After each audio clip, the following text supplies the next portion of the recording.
حبيبي سيدي يا رسول الله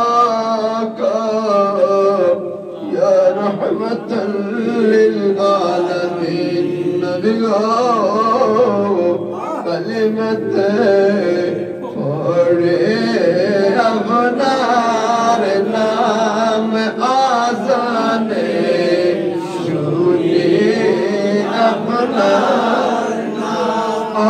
عرشي अपने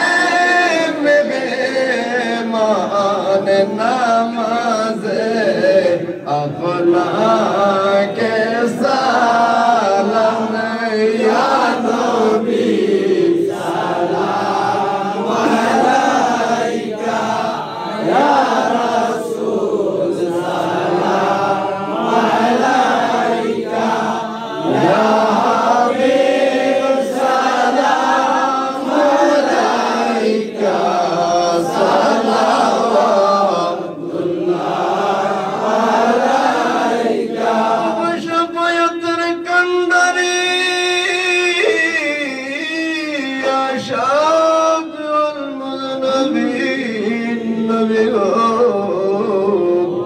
aşkır muhner bedona buzayle ke buzena şunayle ke şunena şunengo şahe Madina ya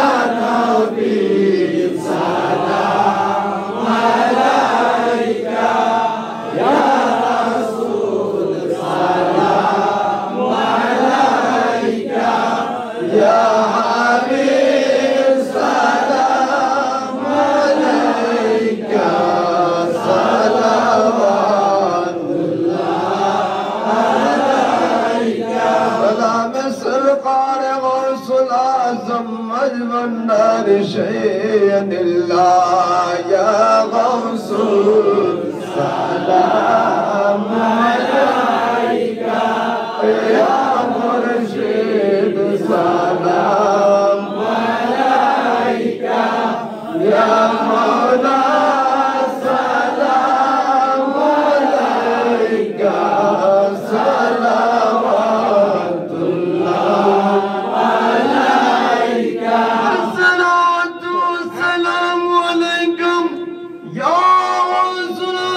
الله النار شيئا إلا من غيرنا يا ودوني رحمت دعانا كوني داد شكر آدم ودولي صلوات الله عليك يا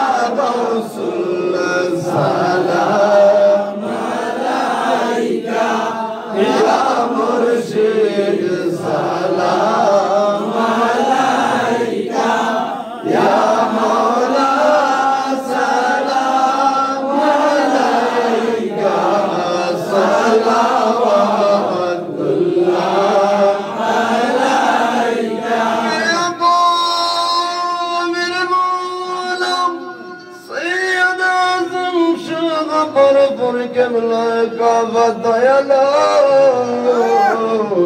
تعرف حاضر بك ريت بهم فغير كنداري تمهم مقدر دشاري أي شاري غوث بنداري يا غوث سلام عليك يا مرشد سلام عليك يا مولا سلام عليك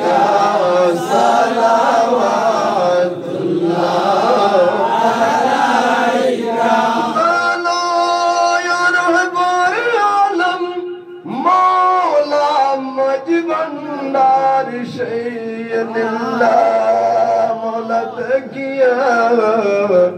আপনার নূরের তলে হয়ে যায় আশিকেরি প্রাণ হয়ে যায় কদমে কুরবান আপনি হন মওলা বাবা জান ইয়া রাসূল সালাম আলাইকা ইয়া মুরশিদ সালাম আলাইকা ইয়া মাওলা সালাম আলাইকা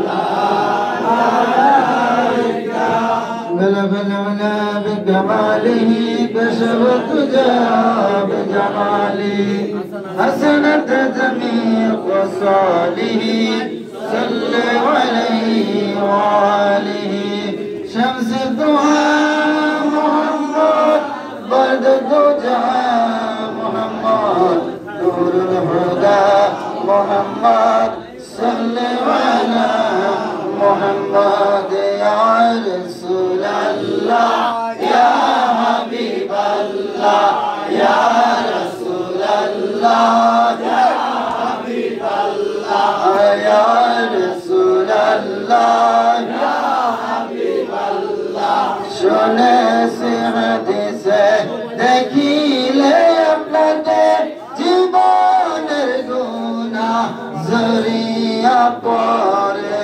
দিবেন গো দেখা দয়া গো করিয়া ইয়া রাসূলুল্লাহ ইয়া হাবিবাল্লাহ ইয়া রাসূলুল্লাহ ইয়া হাবিবাল্লাহ ইয়া রাসূলুল্লাহ ইয়া হাবিবাল্লাহ আমরা নবী চাই কিনা নবী দরকার আছে কিনা কবরে নবী লাগবে কিনা হাসরে নবী লাগবে কিনা সিরাতে নবী লাগবে কিনা জান্নাতে নবীর সাথে থাকতে চাই কিনা তাহলে বেশি বেশি করে পড়তে হবে কি ইয়া রাসূলুল্লাহ ইয়া হাবিবাল্লাহ ইয়া রাসূলুল্লাহ ইয়া হাবিবাল্লাহ করনা কি রাশিয়া সওয়াল করবে বসাইয়া দিয়া গলবি পর্দায় উঠাইয়া আশিক নবীকে কবরে দেখতে চাই কিনা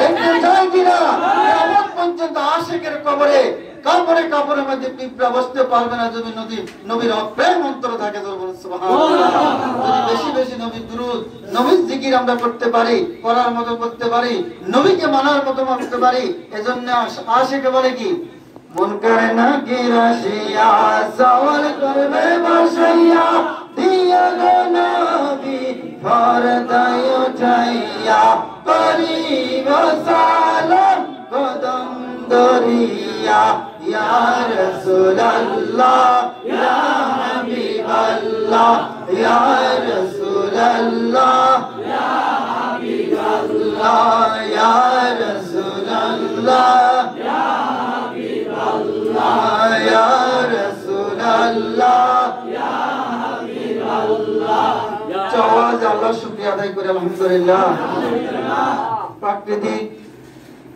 এই আবহাওয়ার মধ্য দিয়ে প্রচুর গরমের মধ্য দিয়ে বারপুরে হযরতের দরবারে বারপুরে হযরতের মহব্বতের নাতি যাকে দেখলে বারপুরীকে দেখা হতো যিনি দেখতে অবিকল বারপুরে হযরতের মতো ছিলেন ফকির মুর্শিদ আলম বারপুরী আজকে ওনার চতুর্থ উরসে ফাতিহাতে যারা এসেছেন আমি আওলাদের পক্ষ থেকে জানাই মোবারক সালাম আসসালামু আলাইকুম ওয়া রাহমাতুল্লাহি ওয়া বারাকাতুহু এখানে যারা মুরব্বি আছেন অধিকাংশ সবাই আমার বাবার সাথে সময় কাটিয়েছেন ঠিক কি না ঠিক এখানে অনেকে জানতো না উনি যে বারপুরী হযরতের নাতি দীর্ঘ 40 বছর ওনার সাথে সম্পর্ক নাম বললে চিনবেন হাওসা হুজুরের দরবারে একসময় সেক্রেটারি ছিলেন মেম্বার উনি আমাকে বলে উনি আপনার বাবা আমি জানতাম না আজকে 40 বছর ওনার সাথে সম্পর্ক উনি যে বারপুরীর নাতি আমরা জানি না তরিকতের মানুষ হিসেবে আমরা চিনি তাহলে নিজেকে কত সহজ সরল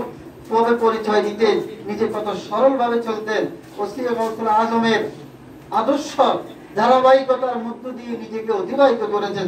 সুবহানাল্লাহ।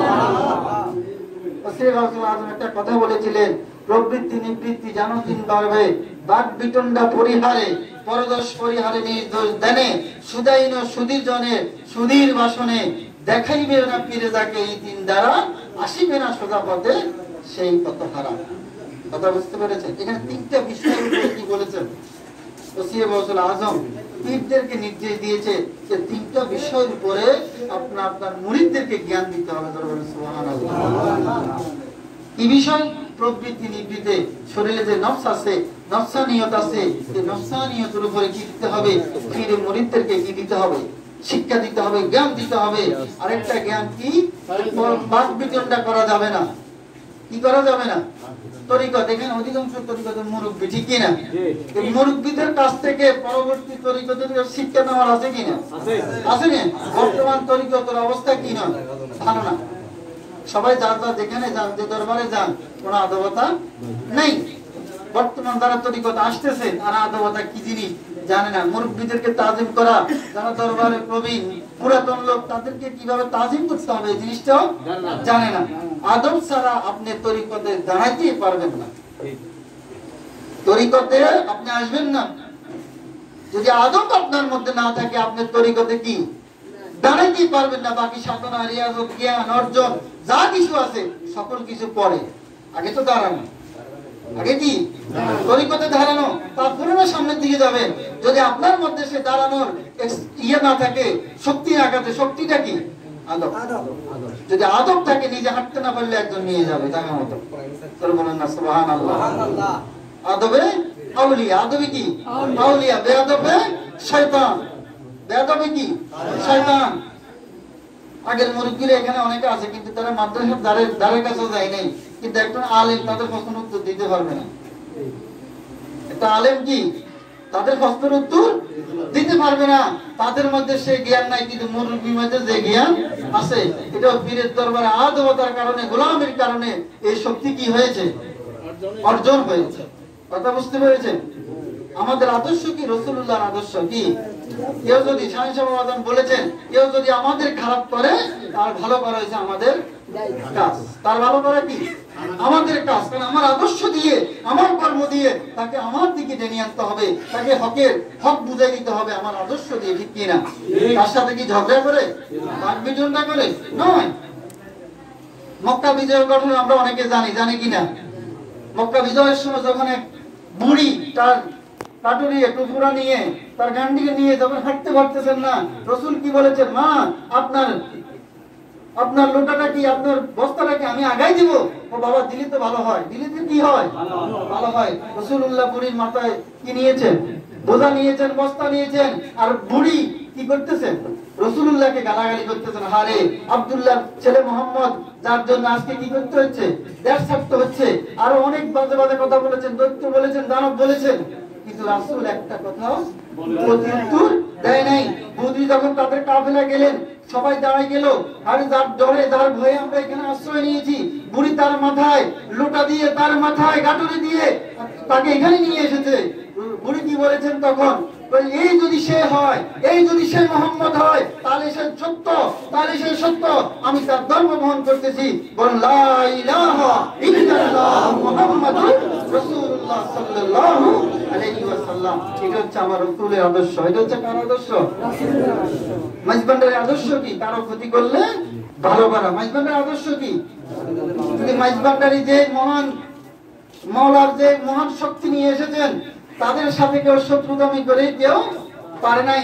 তাদের সাথে শত্রুতামি করেছেন, যুদ্ধ করেছেন কে? আল্লাহ। যুদ্ধ করেছেন কে? আল্লাহ। আল্লাহ তাদেরকে শাস্তি দিয়েছেন। তারা বদদোয়া করা লাগে নাই, আল্লাহর পক্ষ থেকে তারা কি হয়েছে? ধ্বংস হয়ে গেছে। বারপুরে হযরত যখন মেজবান্ডার থেকে এসেছেন, উনি তখন জালালি হাত ছিলেন। উনি গোল চিল্লা করেছিলেন। চিল্লা থেকে ওঠার পরে ওনার শরীরের মধ্যে জালালি হাত ছিল, সর্বক্ষণ ওনার শরীরে পানি দিত। সুবহানাল্লাহ। বড় বড় ঢাম ছিল, ডামে ডামে পানি দিত। আমাদের অত্র এলাকার একজন ওনাকে দেখতে পারতো না, হিংসা করতো। সে একদিন কি করলো? গাছে উঠে ঢামগুলাতে প্রস্রাব করে দিয়েছে। নাউযুবিল্লাহ। খাদেম যখন পানি দিতে আসছে, বাবা বলতেছে না, আজকে পানি দেওয়া যাবে না। আল্লাহর ওলিরা জানে কিনা? জানে কিনা? জানাইছেন কে? আল্লাহ। আল্লাহর সাথে যখন সর্বোচ্চ সম্পর্ক থাকবে, আল্লাহ যাবতীয় সকল জ্ঞান আপনাকে দিয়ে দিবেন। সুবহানাল্লাহ। তো বাবা কেন দিতে পারবো না? কারণ কি? কয়টার মধ্যে ওই লোকে কি করেছেন? প্রস্রাব করেছেন। তো তাই নাকি বাবা? তাহলে আমরা যাই কয়েকজন মিলে তাকে কি করি? জিজ্ঞেস করি সে কাজ কেন করলো? না, জিজ্ঞেস করা লাগবে না। তার কর্ম তাকে কি করবে? শাস্তি ভোগ করতে হবে। তার পাপের ফল তাকে ভোগ করতে হবে। একদিন সে কি করলো? এই যে প্রস্রাবের জায়গা দিয়ে পছন্দ হয়ে গেছে, আল্লাহর ওলিদের সাথে বেয়াদবি করলে আল্লাহ কখনো বরদাস্ত করে না। এই পছন্দ ধরতে ধরতে ধরতে এক সময় সে কি হলো? মারা গেল। কত কষ্ট ভোগ করেছে। তাহলে আল্লাহর ওলিদের আদর্শ হবে কি? শান্ত। রাসূলুল্লাহর আদর্শ যে কেউ ক্ষতি করলে আমরা তার জন্য দোয়া করা, তার জন্য ভালো চাওয়া, এটা হচ্ছে আমাদের আদর্শ। তো যাই হোক, যেটা বলতেছিলাম, আমার বাবা ছিল খুবই সহজ সরল। নিজে কখনো পরিচয় দিতেন না, হারমোনি বাজাইতেন, মিলাদ করতেন। কেউ দিলে দিচ্ছেন, না দিলে চলে আসছেন, মাহফিল করে চলে আসছেন। কেউ মাহফিলের জন্য বলছে কি করে না, দেরি করে নাই। কিন্তু কেউ বিয়ের দাওয়াত দিলে যাইতো না। কি দাওয়াত? বিয়ের দাওয়াত, মেহমানদারির দাওয়াত, এগুলা যাইতো না। বলবে একটু মিলাদ পড়াবো, হাজারো কষ্ট, হাজারো অসুস্থ, এগুলা কি করতো না, পরোয়া করতো না, চলে গেছে। উনি পর্দা নিয়েছেন শনিবার সকাল 9:45। এর আগের সপ্তাহ পর্দা নিয়েছে আমাদের গাজী শাহ হুজুরের আওলাদ নাতি শামসুদ্দোয়া জীবন গাজী, জানেন তো আপনারা অনেকে। আগের সপ্তাহ জীবন কারা মৃত্যুর সংবাদ শুনতে দেরি, উনি লাগান এখানে কি হয়েছে, লাজে নিজে এখানে মরে যাবেন।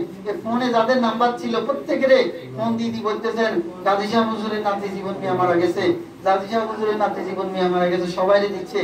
তো আমরা ওই আমার ছোট বোন বলতেছে জীবন কাকা মারা গেছে, কিভাবে দায়িত্ব লই সবারে বলে, তার বাপ মরে গেলে কি হাতারা করবো, কথা নি করে হাসি হাসি।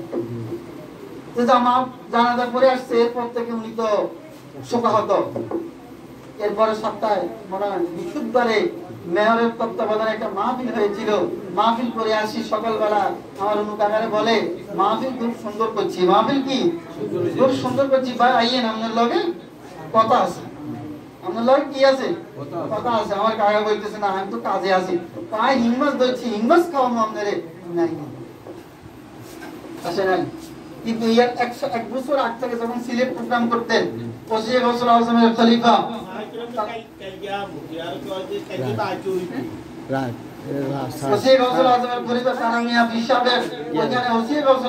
নির্দেশে উনি প্রতি বছর কি করতেন? মুনাজাত এবং কোরবানি করতেন। তো ওইখানে বছরের ওদেরকে বলে আসছে আগামীবার আমি নাও আসতে পারি, আমার আপনার ক্ষমা করে দিয়ে। গাজী শাহ হুজুরের বাড়ির সামনে ব্যাপারী বাড়িতে যাই বলে আসছিল কোনদিন মরি যায় মাফ করে দিয়ে। আল্লাহ মেম্বরে বিবিশ যারা আছে সবাই কি বলছে, মা বলতেছে যে কোনদিন মরি যায় ঠিক নেই, মাফ করে দিয়ে। তো ইমানদার যারা, তারা তাদের মৃত্যুর এলান আগে কিভাবে পায়? তাদের মৃত্যুর এলান কি পায়? তাদেরকে জানিয়ে দেওয়া হয় যে আপনার সময় তো শেষ, আপনি কি আসার জন্য প্রস্তুত? তখন বলে আলহামদুলিল্লাহ, আমি যাওয়ার জন্য প্রস্তুত। তাহলে এরকম জীবন আমাদেরকে আপনাকে কি করতে হবে? গঠন করতে হবে। যদি আমরা তরিকত করবো, এলোমেলো চলবো, আমাদের এই তরিকতের কোনো দাম নাই। তরিকতের মানুষ জেলখানা যেমন একটা লোক থাকে, ঠিক একটা তরিকতের মানুষ ওখানে থাকতে হবে, না হলে সে কামালিয়তের দরজায় যাইতে পারবে না। মন করা কোনো কিছু করা, মন করা চলা, মন করা ফেরা, এগুলাতে কোনোদিনও তরিকতের লোক কামেল হবে না। তরিকতে ফিরে বাদ হওয়া মানেই তো গ্রেফতার হয়ে যাবে। পীরের কোটে কি গ্রেফতার হয়ে যাওয়া, পীরের হুকুম মতো চলা, পীরের হুকুমের একটু যদি বেশকম হয়ে যায়, তাহলে আমাদের আর কি নাই। দেখায় এটা খুব, এটা ফুলসের হাতের ফুলের মতো এত তিক্ত ধার, এত শক্ত আইন। যাই হোক, আমার বাবা দীর্ঘ 40 বছর, আমার দাদা গেছিলেন প্রায় 37-38 বছর, 40 বছর উনি কি করেছেন? এই বারোপুরের দরবার গোলামীর মাধ্যমে ধরে রেখেছেন। উনি দুনিয়াবি কোনো তেমন ভালো, মানে চালাকি যে একটা জ্ঞান, দুনিয়া ভালো যে একটা চালাকি জ্ঞান, ওইটা ওনার মধ্যে ছিল না। চালাকি করে একটা কথা বলা, চালাকি করে একটা কাজ করা, ওটা ওনার মধ্যে ছিল না। সরল সরল। আজকে মাহফিল উনি বাবু চিল্লা বলে আর কি কোথায় মানুষ একটা বাজি কোনায়, মশুন বাজি কোনায় তারা আসে কি মশুন বাজি কোনায়, এটা আমাদের মশুন বাজিল আর কি কোথায়। উনি কি পীরের দরবার, এখানে উনি কি একটা দায়িত্বে না, একটা সাজ্জাদা নেশিন না, বারোপুরি হযরতের নাতি না? বারোপুরি হযরত যখন ঘোষণা দিয়েছেন আমি চলে যাব, তখন ওনার বিবি বলতেছেন আপনার চলে গেলে আমি থাকবো কি করে? তখন আমার বাবা ছোট ছিলেন, ওই একে দেখলে আমাকে দেখা হয়ে যাবে। সুবহানাল্লাহ। এজন্য বারোপুরি হযরত ওনার বিবি, আপনারা অনেক মুরব্বী যারা জানেন, আমার বাবারে সবসময় সঙ্গে সঙ্গে রাখতেন, যেখানে উনি সফর করতেন ভক্তদের বাড়িতে, তো উনি সফরের সময় আমার বাবাকে কি করতেন, নিয়ে যাইতেন। ওই বলছেন ওকে দেখলে আমাকে দেখা হয়ে যাবে। তো যাই হোক, তরিকতের মানুষের আদর্শ তো হবে এরকম সহজ সরল, কিন্তু আপনার প্রতি উন্নয়ন করবে, আপনি তার ক্ষতি করা লাগবে না। তার ক্ষতি করার জন্য উপরে কে আছে? আল্লাহ আসেনি? সবসময় আমাদের আল্লাহর উপরে তাওয়াক্কুল করতে হবে। তো যাই হোক, যারা মুরব্বী আছেন সবসময় পরবর্তী তরিকত যারা করে তাদেরকে কিছু নসিহত, কিছু জ্ঞান দিবেন, এটা আপনাদের কাছে আমার অনুরোধ। কারণ যারা বর্তমানে তরিকত করতেছে তারা খুবই জ্ঞান শূন্য, মানে মহব্বতে আসা যাওয়া করে। কথা বুঝতে পেরেছেন? আপনারা তাদেরকে সময় দিবেন, দু চারটা কথা বলবেন, তারা এগুলো শিখে আপনাদের কাছ থেকে শিখি তারা আমল করবে, তারাও তো মাওলার পছন্দের পাত্র হতে হবে। তো আমার কথা যদি ভুল হয় আমার দৃষ্টিতে দেখবেন, আগামী আগস্ট মাসে, সামনের মাস তো জুলাই, পরের মাস হচ্ছে আগস্ট, আগস্টের 6 তারিখ বারোপুরি হযরতের ৭১তম ওরস শরীফ। আপনাদের সবাই দাওয়াত, সবাই নিজেরা তো আসবেন, সকল তরিকত ভাইদেরকে দাওয়াত দিয়ে দিবেন, এটা অনুরোধ।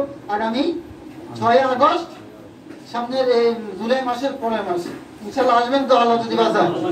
আল্লাহর ওলির দরবারে আসা যাওয়া করবেন। আল্লাহর ওলির দরবারে আসা যাওয়া করলে কি নেগাহে ওলি মে এ তাসির দেতি বদলতি হাজারো তাকদীরাতি। আল্লাহর ওলিদের দরবারে আসা যাওয়া করলে আপনার তাকদীর পরিবর্তন হয়ে যাবে। জোরে বলুন সুবহানাল্লাহ। আল্লাহ দোয়া কবুল স্থান হচ্ছে আল্লাহর ওলির দরবার। সময় পেলে যে কোনো আল্লাহর ওলির দরবারে যাবেন, শুধু যে বারোগাঁ নয়, আশেপাশে যেখানে আল্লাহর ওলিরা আছে, যে আল্লাহর ওলিদের মাজার আছে, ওইখানেই সময় দিবেন। ওইখানে তাহলে কি হবে, ওইখান থেকে রুহানি ফয়েজ আসবে। কথা বুঝতে পেরেছেন? রুহানি ফয়েজ, আমাদেরকে ফয়েজ বুঝতে হবে। ফয়েজ জিনিসটা কি? আমি যদি ভাত খাবো, ভাত জিনিসটা কি নাই বুঝি, তাহলে খাওয়ার কোনো কি হবে না, নাই। তরিকতে ফয়েজ রহমত আমরা হাসিল করব, ফয়েজ রহমত আমাদেরকে বুঝতে হবে। এটা কি, এটা রং কেমন, এটা ধরন কেমন, এটা বুঝবো কি করে? আপনি যখন আল্লাহর ওলিদের মাজারে যাবেন, একটা শীতল বিনা বাতাসের একটা হাওয়া আছে, শীতল বিনা বাতাসের একটা হাওয়ায় আপনার ফসম খাড়া হয়ে যাব, তখন বুঝতে হবে আল্লাহর রহমত কি আছে, জারি আছে। যখন সালাতু সালাম টান দিবেন, তখন পুরো শরীরের ফসম দাঁড়িয়ে যাবে, আপনার ফসমও জিকির করবে। জোরে বলুন সুবহানাল্লাহ। তো যাই হোক, কথা আর বাড়াচ্ছি না।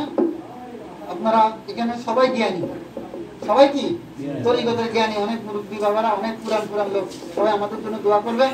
আমাদের মাঝে উপস্থিত আছেন, এতক্ষণ আলোচনা করেছেন মাইজবান্ডার তরিকার পঞ্চম মহাপুরুষ বিশ্ব লিসান শাহ জিয়াউল মাইজবান্ডারের সহবত এবং রহমত প্রাপ্ত ফকির লোকমান হোসেন সাহেব আমাদেরকে নসিহত করেছেন, আমরা সেটা আমল করতে চেষ্টা করব। এই মানুষগুলোরে কিন্তু ফারাইলে আমরা পাবো না। এই মানুষ আর দ্বিতীয় আসবে না, আর দ্বিতীয় আসবে না। কারণ যে বর্তমান জমানা, ফিতনার জমানা, ঈমান রাখাই কঠিন। কিসের আমলে যাব, কিসের রিয়াজতে যাব? এই মানুষগুলো আর আমাদের মাঝে তৈরি হবে না, এটা সত্য। এরকম ক্যাটাগরি তো হবে না, আরো লো হয়ে যাবে। আরো লো কি, আমাদের ঈমান দুর্বল, আমল দুর্বল, শারীরিক দুর্বল কিনা। এই বয়সে উনি অনেকক্ষণ দাঁড়িয়ে আলোচনা করেছেন, আমাদের কিন্তু কি ভাব ব্যথা হয়ে যাচ্ছে। তো বুঝতে হবে এখানে আলাদা একটা কি আছে, শক্তি কাজ করে। তো যাই হোক, আমাদের সকল দুর্বলতার কারণ আল্লাহ যেন ওনাদের সোহবত এবং দোয়ার মাধ্যমে আমাদেরকে যেন গাউসে মাইজবান্ডারি গোলাম হিসেবে কবুল করে নেন। সবাই বলেন আমিন। এখন আমাদের মুখস্থ জিকির করাবেন হুজুর, এবং এরপরেই আমাদের জন্য দোয়া করবেন। সবাই দোয়ায় শামিল হই, আদবতার সাথে বজায় রাখি। ভিতরে আরো সামনের দিকে চলে আসি, বাইরেকে জায়গা দিই। আর তবারকের সময় জায়গা আমাদের সীমিত, কিছু লোক বাইরে থাকবেন, কিছু ভিতরে থাকবেন, পর্যাপ্ত আছে আলহামদুলিল্লাহ। তো আমার কথা বলে ক্ষমার দৃষ্টিকে দেখবেন। আসসালামু আলাইকুম। কাজী সাহেব হুজুর আওলাদরা ভিতরে চলে আসেন।